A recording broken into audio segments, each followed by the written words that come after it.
hearts beat to the city streets. We began to feel the fire. We rise like tall buildings as the chemicals they take us higher. The night's young and it's just begun as she puts her hand in mine. We wanna chase the night, wanna dance to the light, pull stars from the sky, just two hearts running wild. Never sleep, never stop, as we shout from the top. We're gonna be two hearts.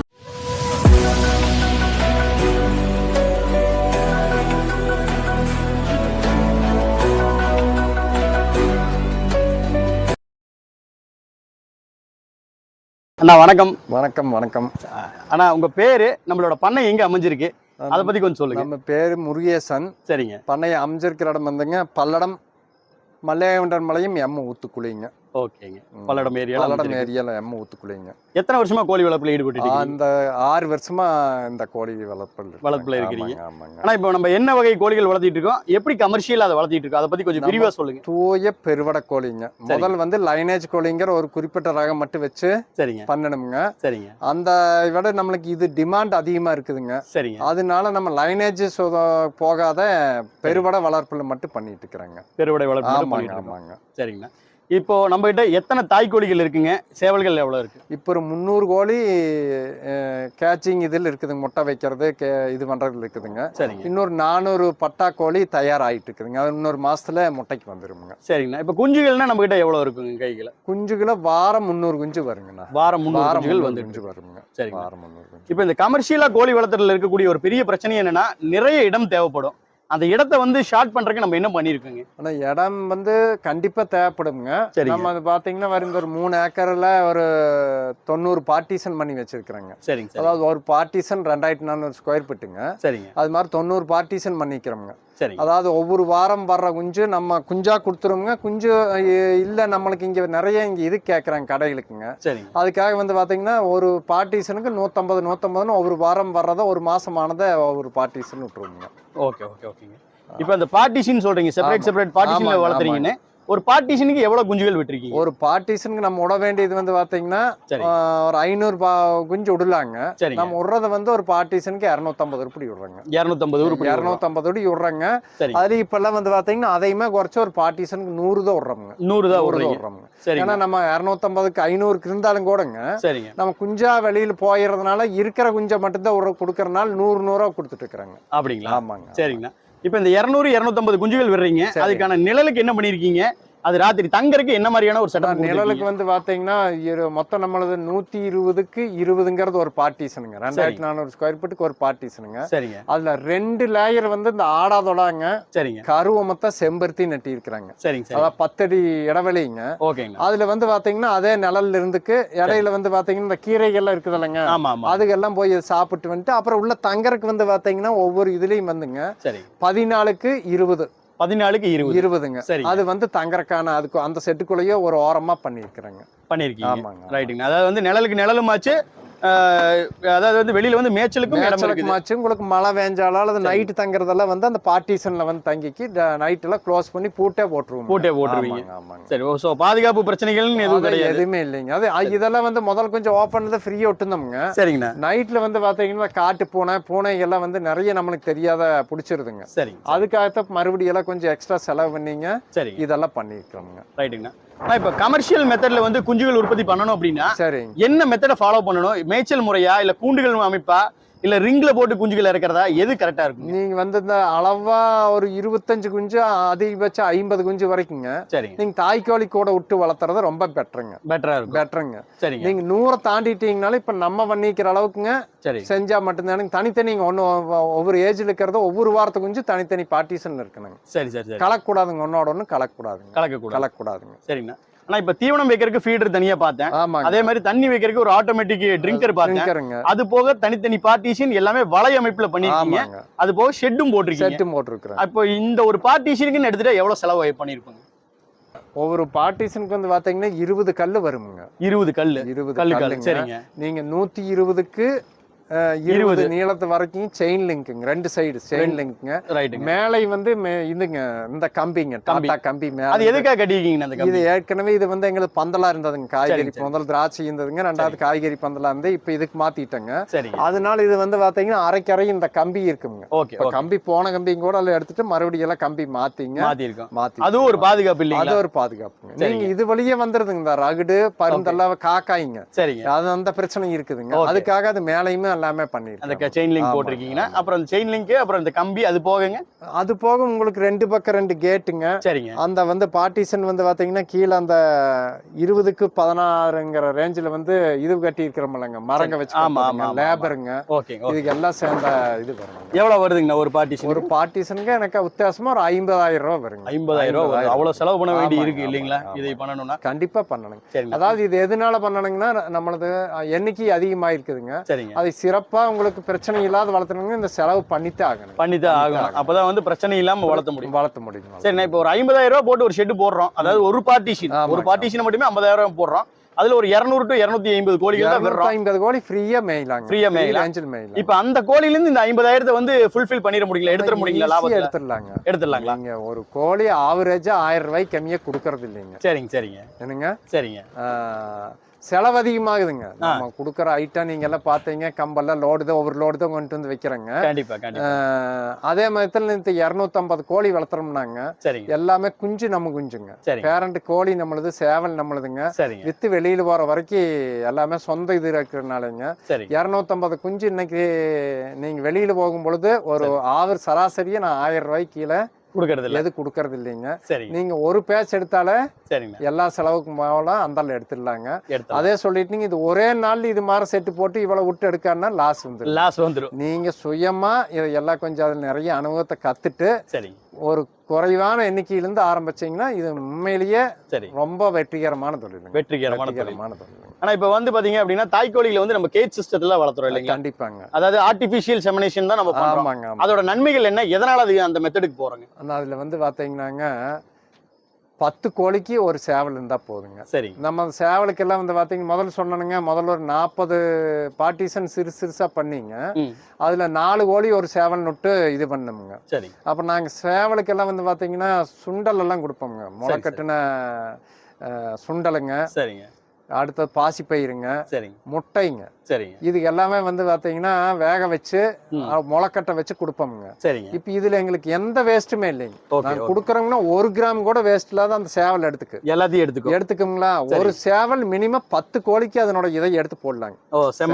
போடலாங்க. சரிங்க. அப்புறம் நம்ம ஒரு அந்த கோழி வந்து இதுல பண்ணும் பொழுது விடங்க பர்சன்டேஜ் குஞ்சு வந்து நம்மளுக்கு நல்லா கிடைக்குதுங்க. 75% நம்மளுக்கு வந்துங்க குஞ்சு பொறித்திறன் இருக்குதுங்க. சரிங்க. அப்புறம் கோழிகளுக்கு நம்ம கொடுக்குற தீவனங்க ஒரு துளியும் கூட வேஸ்ட் ஆகிறது இல்லைங்க. அப்புறம் திரும்ப வந்து பாத்தீங்கன்னா முட்டை வச்சு முடிஞ்ச உடனே திரும்ப நாங்க இடத்த மாத்திடுறோம். அங்க இருக்கிறது இப்படி ஃப்ரீ ரேஞ்சுக்கு வந்துடும், கேஜ் இருக்கிறது. இங்க கீழே இருக்கிறது வந்து அதற்கு ரெஸ்ட் எடுக்கிறதுக்கு மாத்திடுவோங்க. அதுக்காக அந்த சிஸ்டம் நல்லா இருக்குதுங்க. அந்த சிஸ்டம் நல்லா இருக்கு. அதாவது வந்து வேலைப்பளவும் குறையுது குறையுதுங்க. சரிங்கண்ணா.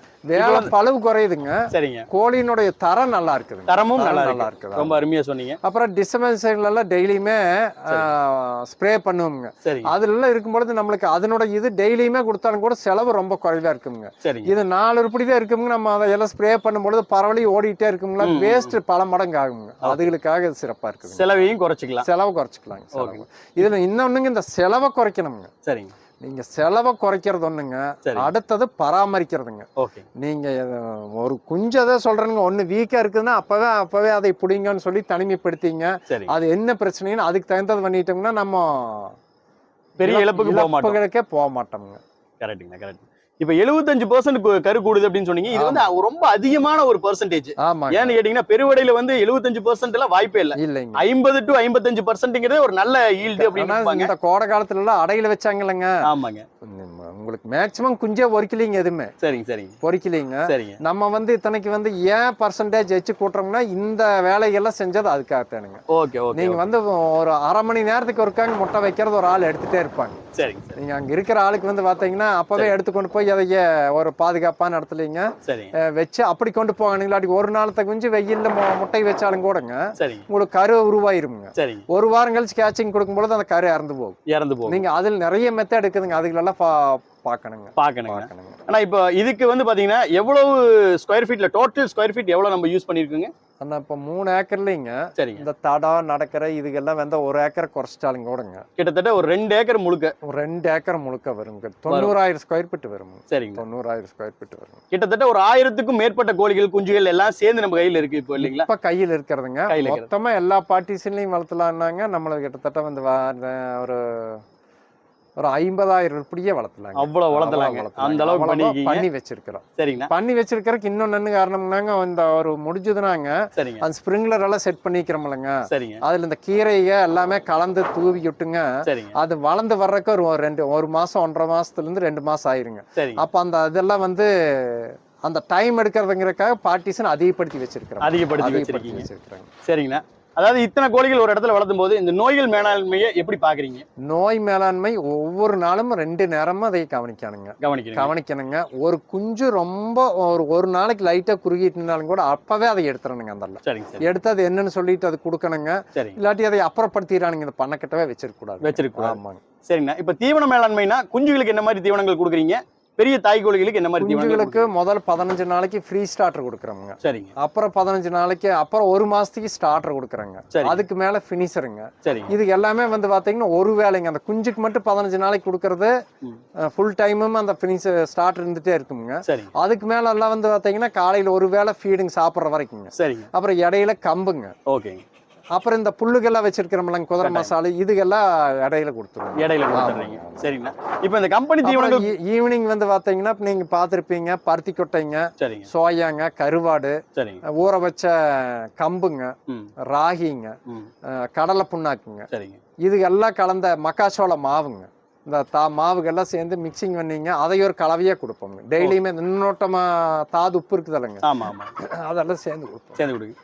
இப்ப கம்பெனி தீவனங்கள் கொடுக்கும்போது கொத்திக்கிற பிரச்சனை வர்றது இல்லைங்களா? ஏன்னா அதுல கருவாட்டு தூள் இருக்கிறனால அதிக அளவுல கொத்திக்கும் அப்படிம்பாங்க. அதனால கேக்குறேங்க. கொத்திக்கிற பிரச்சனை வெய்ய காலத்துல மட்டும் வருதுங்க. சரிங்க. அந்த வெய்ய காலத்துக்கு மட்டும் பெண் பண்ணி இருக்கிறாங்கன்னா வாழைத்தண்டுமா வாழை கிழங்கும் கொண்டு வந்து போடுறோங்க. ஓரளவு குறைஞ்சிருதுங்க.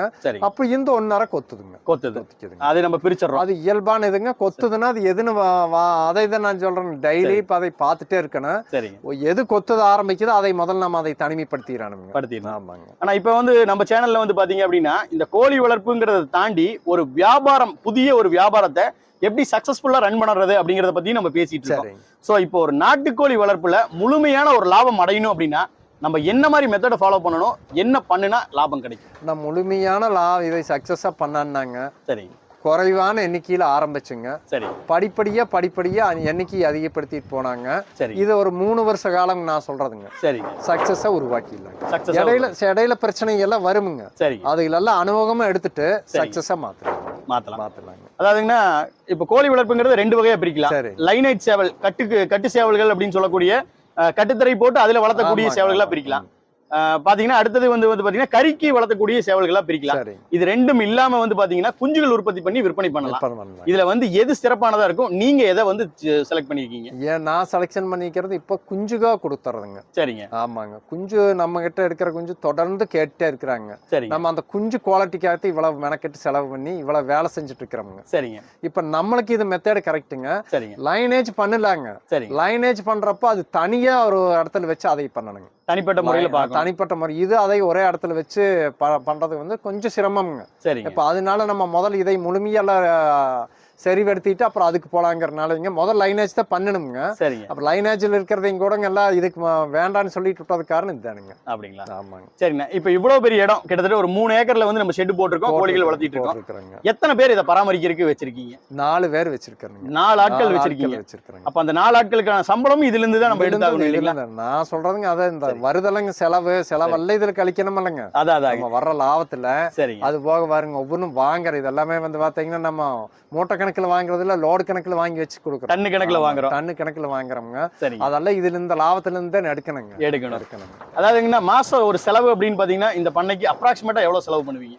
மினிமம் மாசம் 2 லட்சம் ரூபாய் செலவு. 2 லட்சம் ரூபாய் செலவாகுங்களா? ரொம்ப ஜாஸ்தியான ஒரு அமௌண்ட் தான் இல்லைங்களா? நம்ம கொடுக்குற ஐட்டம் எல்லாம் அது மாதிரி உற்பத்தி உங்களுக்கு எண்ணிக்கை அந்த அளவுக்கு இருக்குது இல்லைங்க. சரிங்கண்ணா. எண்ணிக்கை இப்ப 2 லட்சம் ரூபாய் நம்ம செலவு பண்றோம். ரிட்டர்ன்ஸ்ல எவ்வளவு எடுக்கிறீங்கண்ணா மாசம் இப்பத்த அளவுக்கு வந்து பாத்தீங்கன்னா ஒரு 3 லட்சம் தான் எடுக்க முடியுங்க. அவ்வளவுதான் எடுக்க முடியும். ரொம்ப குறைவான லாபமா தான் தெரியுதுங்களா? இல்லைங்க. நம்ம எதனால அதை சொல்றாங்கன்னா இப்ப 400 கன்னி விட வளர்ந்துட்டு இருக்குதுங்க. சரிங்க. அதெல்லாம் அதுக்கெல்லாம் இப்ப நம்ம செலவு தான் பண்ணிட்டு இருக்கிறோம். கண்டிப்பா.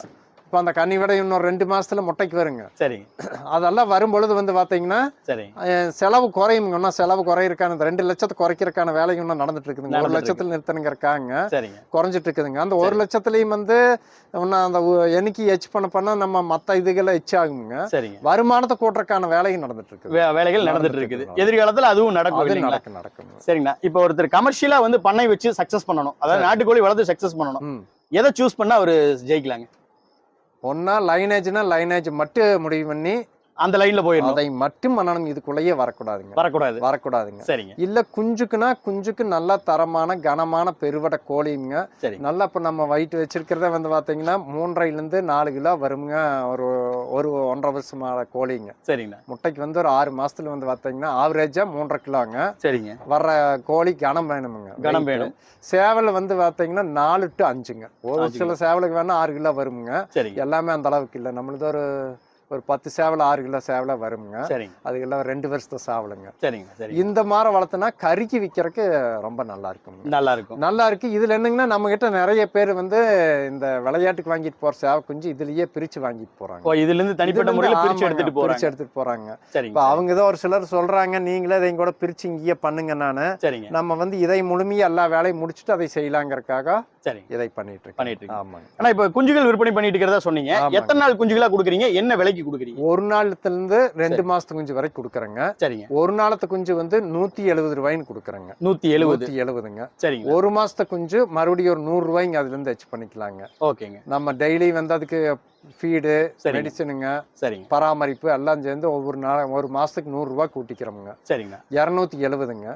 2 மாசத்து குஞ்சு வந்து 400 ரூபாய்க்கு கொடுக்குறேங்க. 400 ரூபாய் அந்த மாதிரி. இதெல்லாம் பீஸ் ரேட்டுங்க. சரிங்க. அந்த 2 மாசம் கழிச்சதெல்லாம் வந்து கிலோ ரேட்டுங்க. கிலோ ரேட்ல வந்து செலக்ஷன் பண்ணி எடுத்துட்டு போறாங்க. அது கிலோ 800 ரூபாய்ங்க. 800ங்க. கடைசியா நம்ம வந்து கறி கொடுக்கறோம்லங்க, கடையில கொடுக்கறது வந்து கிலோ 500 ரூபாய்ங்க. 500 ரூபாய். கிலோ 500 ரூபாய்ங்க. இப்ப கிலோ 500 ரூபாய் கொடுக்குறோம் அப்படின்னா அப்ராக்சிமேட்டா அதோட வெயிட் எவ்வளவா இருக்கு? சேவலா இருந்தா என்ன வெயிட் வருதுங்க? விடையா இருந்தா என்ன வெயிட் வருது கறி கொடுக்கும்போது? விடை வந்து 1.5 இருந்துங்க 2 கிலோங்க. 2 கிலோ. சேவலம் வந்து பாத்தீங்கன்னா 1.5 இருந்து 3 கிலோ வரைக்கும் வரும். 3 கிலோ வரைக்கும். சரி. ஆனா இப்ப இந்த 170 ரூபாய் குஞ்சுகள் சொன்னீங்க, அது டே 1 இல்லீங்களா? டே 1. ஏதாவது வந்து வேக்சினேஷன் பண்ணி குடுக்குறீங்களா இல்ல அப்படியே குடுப்பீங்களா? அப்படியே குடுக்குறாங்க. அப்படியே ஃப்ரெஷ்ஷா கொடுத்துறோம். சரிண்ணா. ரேட் மட்டும் கொஞ்சம் கூடுதலா தெரியுதுங்களா? இல்ல நம்ம இந்த ரேட் கொடுத்தா பண்ணிட்டு நம்மளுக்கு கட்டுப்படி ஆகுங்க. அப்படிங்களா? ஆமாங்க. சரிண்ணா. ஒரு மாசம் எத்தனை குஞ்சுகள் உற்பத்தி பண்ணிட்டு இருக்கீங்க? வாரம் 300 குஞ்சுங்க. மாசம் 1200 குஞ்சு வருதுங்க. சரிங்கண்ணா. எல்லாமே வந்து சேல்ஸ் ஆயிடுதுங்களா? புக்கிங்ல இருக்குதுங்களா இல்ல வந்து ஏதாவது நம்ம கிட்ட தேங்குதுங்களா? புக்கிங்ல இருக்குதுங்க. நம்ம ஆல்ரெடி புக்கிங்ல தான் இருக்கு. கன்னி வேலை எச் பண்ணிட்டு இருக்கிறோம்ங்க.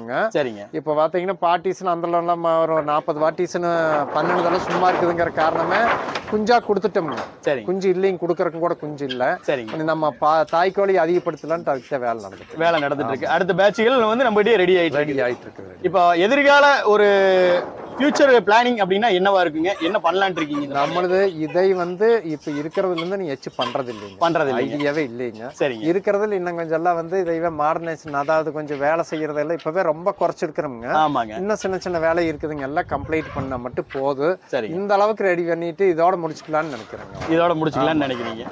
ரொம்ப அருமையா. அதிகமா போகுங்க. நம்ம அது வேற மாதிரி கமர்ஷியல் கொண்டு போகணுங்க. சரிங்க. அந்த ஐடியா இல்லைங்க. ஆனா எனக்கு இந்த இடத்துல ஒரு சின்ன சந்தேகம். ரொம்ப அருமையான ஒரு செட்டப், ஒரு தெளிவான ஒரு பார்வை, அதுக்கு தகுந்த மாதிரியான ஒரு கோழி பண்ணையை அமைச்சிருக்கீங்க. சரி.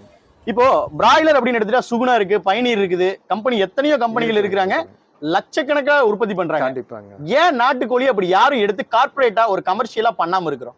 நாட்டுக்கோழியை எடுத்து பண்ணாதுக்கிற ஒரே காரணங்க மக்கள் அனைவருமே விரும்புறது வந்து தூய கோழியத்தை விரும்புறாங்க. அதாவது தூய பெருவடை கோழி தான் எனக்கு நீங்க மார்க்கெட்ல கடையிலேயே போனீங்கனாலுங்க இந்த கிராஸ் கோழின்னு சொல்லி கடையில் வச்சிருப்பாங்க. அதெல்லாம் 250 300 ரூபாய்க்கும் கூட கிடைக்குதுங்க. அதை யாரு விரும்பி வாங்குறது இல்லைங்க. அது தெரிஞ்சுக்கிறாங்க அவங்க வந்து இயல்பா இயற்கையா இப்ப நம்ம காட்டுகள்ல மேய்தலைங்க இது மாதிரி இருக்கிற கோழியத்தை விரும்பி வாங்குறாங்க. இது மாதிரி நீங்க பண்ண முடியாதுங்க. நீங்க ஒரு கமர்ஷியலா பிராய்லர் எல்லாம் ஒரே ஏரியாவில ஒரு 1 லட்சம் கோழியும் கூட உற்பத்தி பண்ணலாங்க. அது ஏன்னா அதனுடைய ஆயில் வந்து 40 இருந்து 45 நாளுங்க. இதனுடைய ஆயில் வந்து 6 மாசங்க, மினிமம் 6 மாசங்க. அப்போ அந்த காலம் வரைக்கும் வர்ற பிரச்சனைகளை எல்லாரும் சமாளிச்சு கொண்டு வர முடியாது. செலவு அதிகமாகுங்க. ஆரம்பத்துல வந்து பாத்தீங்கன்னா இப்ப நம்மளுக்கே இது வரைக்கும் செலவே தானுங்க. இப்பதான் வந்துங்க குஞ்சு நல்லா போயிட்டு இருக்குதுங்க. திரும்ப நம்ம விடுறத வந்து கோழி இப்ப நல்லா இதுக்கெல்லாம் பிரிச்சு கொடுத்துட்டு இருக்கிறாங்க. அப்ப இவ்வளவு நாள் இந்த செலவை போட்டு ரிட்டர்ன் எதிர்பார்க்காத சமாளிக்கணும்லங்க. அதனாலதான் நம்ம சொல்றவங்களுக்கு வந்து என்ன சொல்லணுங்கன்னா குறைவான எண்ணிக்கையில ஆரம்பிங்க. நீங்களே எல்லாம் இதுல இருக்கிற நிறை குறையெல்லாம் கத்துக்குங்க. அதில் டெவலப் பண்ணுங்க. நீங்க ஜெயிச்சிருவீங்க. நீங்க வேற போன வாரம் கூட ஒருத்தர் 100 குஞ்சு வேணும்னு சொல்லிட்டு கூப்பிட்டு இருந்தாருங்க. ஆர்வத்துல வாங்கினீங்கன்னா நீங்க சக்சஸ் பண்ண மாட்டீங்க. நீங்க வாங்கி வளர்த்தி பார்த்து போட்டு இங்க வாங்கின குஞ்செல்லாம் சரியில்லைன்னு திரும்ப சொல்லுவீங்க. முதல்ல என்ன பண்றீங்கன்னா ஒரு 4 கோழியும் ஒரு சேவலும் வாங்கி விடுங்க. வாங்கி விட்டு அது குஞ்சுக்கு வந்ததுக்கு முறை அடை வச்சுட்டு நம்ம குஞ்சு வாங்கிட்டு போய் அடைய இருக்கிற அன்னைக்கு கொஞ்சம் கொஞ்சம் உள்ள கலந்துட்டு மேய்ங்க. அதுல இருந்து நீங்க டெவலப் பண்ணுங்க. அதுதான் சக்சஸா பண்ணுவீங்கன்னு சொல்லி இப்போ சரின்னு சொல்லிட்டு அவரு நம்ம கிட்ட இருந்த கோழி சேவல் எல்லாம் வாங்கிட்டு போயிருக்காருங்க. இப்ப இதே நம்ம அந்த 100 குஞ்சு மட்டும் தான் விற்கணும்னா கொடுத்துடலாங்க. நீங்க கொண்டு போங்க அப்படின்னு சொல்லி கொடுத்துடலாம். அனுபவம் இல்லாதவங்களுக்கு கொடுத்தாங்க, அவங்களுக்கு லாஸுங்க. நம்ம மேலேயே அவங்களுக்கு ஒரு தவறான ஒரு புரிதல் வந்துருங்க.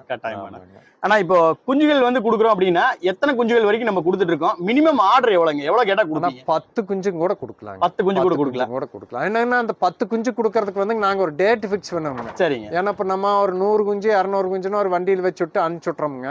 10 குஞ்சுன்னு ஒரு 10 குஞ்சுக்காக ஒரு இடத்துக்கு நம்ம போயிட்டு வர முடியாது. அதனால என்னங்கன்னா ஒரு 4 ஆறு 5 ஆறு 10 குஞ்சு கேட்கறாங்க இல்லைங்க, அவங்களுக்கு சேர்ந்து அனுப்புவோம். அப்ப டைம் வந்து ஒரு நாங்க சொல்லிருங்க ஏற்கனவே இந்த டேட்ல உங்களுக்கு குஞ்சு கொடுக்கலாம்னு சொல்லி கொடுத்துருவோம். 10 குஞ்சு நாள் கிடைக்கும். 10 குஞ்சுல இருந்து 100 300 குஞ்சு வரைக்கும் கொடுக்கலாங்க. எப்படிங்க டிரான்ஸ்போர்ட் பண்ணி கொடுப்பீங்களா இல்ல நேரடியா உங்களை வந்து பார்த்து வாங்கணுங்களா? நேரடியா பார்த்து வாங்குறது இது வரைக்கும் அப்படித்தான் இந்த குறைவான குஞ்சுகளுக்கு எல்லாம் கொடுத்துட்டு இருக்கிறோங்க. சரிங்க. இனி குஞ்சு இந்த குஞ்சுகளை எச்சாச்சுனாங்க நாங்க டிரான்ஸ்போர்ட்ல இங்க இருந்து எல்லாம் பார்சல் வச்சு அனுப்பிச்சுட்டுருவோம். சரிங்க. ஆனா இப்ப குஞ்சுகள் வாங்கும்போது நேரடியா வந்து பண்ணையை பார்க்கணும் அப்படின்னு சொன்னா நீங்க அதுக்கு அளவு பண்றீங்க? அளவு பண்றோம். நேரடியா பார்த்து கூட குஞ்சுகள் அதோட தரத்தை பார்த்துட்டு நம்ம வாங்கிக்கலாம். பார்த்துட்டு ஓகேங்கண்ணா. ரொம்ப அருமையா சொன்னீங்க. பார்த்தா தான் அவங்களுக்கு நம்பிக்கை வருங்க. யாரா இருந்தாலும்ங்க இங்க வந்து இந்த செட்டப்புங்க அது அதனுடைய தன்மை எல்லாம் பார்த்தாங்கன்னா தானுங்க அவங்களுக்கு சரி இது புரிதல் வரும். அப்புறம் அதான் பெட்டரா இருக்கும். ரைட்டுங்கண்ணா. ரொம்ப அருமையா சொன்னீங்கன்னா. கடைசியா ஒரே ஒரு கேள்விங்கண்ணா. ஒருத்தர் வந்து தொழில் முறையில இந்த கோழிப்பண்ணை பண்ணணும்னா மினிமம் அதாவது நீங்க சொல்லிட்டீங்க ஒரு 4 கோழில இருந்து ஆரம்பிங்கன்னு. 4 கோழி எடுத்தாச்சு, கத்துக்கிட்டாச்சு. அதுக்கப்புறமா எவ்வளவு இன்வெஸ்ட் பண்ணணும்? இதுல எவ்வளவு இன்வெஸ்ட் பண்ணா அதை ஒரு ரிட்டர்ன்ஸ்ல பார்க்கலாம்? அதை மட்டும் சொல்லுங்க. வெறும் 5000 ரூபாய் முதலீடு பண்ணிட்டுங்க. சரிங்க. 5000 ரூபாய் முதலீடு பண்ணீங்க. சின்ன வாரு இப்ப நம்ம எல்லாம் வேண்டான்னு எடுத்து வச்சிருக்கிறோம் பாருங்க. இதுக்கெல்லாம் வந்து இந்த செலவுல இதுல வந்ததானுங்க. சரிங்க. இதெல்லாம் முதல் சிமெண்ட் செட் ஒரு லோடே வாங்கினோம்ங்க. சரிங்க. அது ஒரு மெத்தட்ல ஓட்டுந்தா. சரிங்க. அது வந்து நிறைய எச்சு பண்ணும் பொழுது அதுல எல்லாம் போய் நம்மளால செய்ய முடியல. அப்ப அதெல்லாம் மாத்திட்டு போட்டுங்க. சரிங்க. இந்த 2 பார்ட்டிஷன் வந்து பாத்தீங்கன்னா 1200 அடி நீளம் வருதுங்க. எல்லாத்துக்கு டாடா GI சீட்டுங்க. எல்லாம் வந்து பாத்தீங்கன்னா ஏன் இதையெல்லாம் பண்றோம்னாங்க குறைவா செலவு பண்ணீங்க. ஒரு சின்ன உங்களுக்கு ஒரு மக்கரி இருந்தாலும் கூட போதுங்க. ஒரு 4 கோழி ஒரு சேவலை குஞ்சு அழகா வளர்த்திடலாம். நீங்க இதை பெரிய அளவுல பண்ணலைங்க. இந்த சிஸ்டத்துக்கு பண்ணா மட்டும்தான் அதிகமா பண்ண முடியும். இது வந்து நான் தான் சொல்றேன் ஆரம்பிச்சு அப்படி தொட்டு இன்னைக்கு வரைக்கும் 3 வருஷத்துல இதை படிப்படியே இது வரைக்கும் கொண்டு வந்து இப்பவே இன்னொரு 10% வேலை பாக்கி இருக்குதுங்க. நீங்க அதனால யாரா இருந்தாலும் சரிங்க அதிகபட்சம் அவர் 5000 ரூபாய் உள்ள போட்டாங்கன்னா போதும். நீங்க 5000 போட்டாங்க அதே அடுத்த 1 வருஷத்துல நீங்க அந்த 5000 50,000 மாத்தி அது கேரண்டி. ஆனா நீங்க 50,000 போட்டு நீங்க அடுத்த 1 வருஷத்துலயே நீங்க 500 வாங்கிடான்னு தோத்து போவீங்க. நீங்க படிப்படியா இதுல அனுபவத்தரும் கூடமா டெவலப் பண்ணணுங்க. ரொம்ப அருமையா சொன்னீங்கன்னா. இவ்வளவு நேரம் வந்து பாத்தீங்க அப்படின்னா உங்களோட இந்த கோழி வளர்ப்பு அனுபவத்தையும் நீங்க எப்படி வந்து இதை சிறப்பா பண்ணிட்டு இருக்கீங்க அப்படிங்கறது எல்லாத்தையுமே சொன்னீங்க. உங்களோட தொடர்பு எண்ணை வந்து நான் இங்க கீழே கொடுத்துறேன். குஞ்சுகள் வேணுங்கிறவங்க உங்களை தொடர்பு கொள்ளலாம். முடிஞ்ச அளவுக்கு அவங்க நேரடியா வந்து பார்த்து வாங்குறது நல்லது இல்லைங்க? வாங்குறது நல்லதுங்க. ரைட்டுங்க. அது அவங்க விருப்பம்ங்க. அவங்களோட விருப்பம். வந்து முதல்ல ஒருத்தர் 3 பார்ட்டி எங்களுக்கு ரெகுலரா எடுக்கிறாங்க.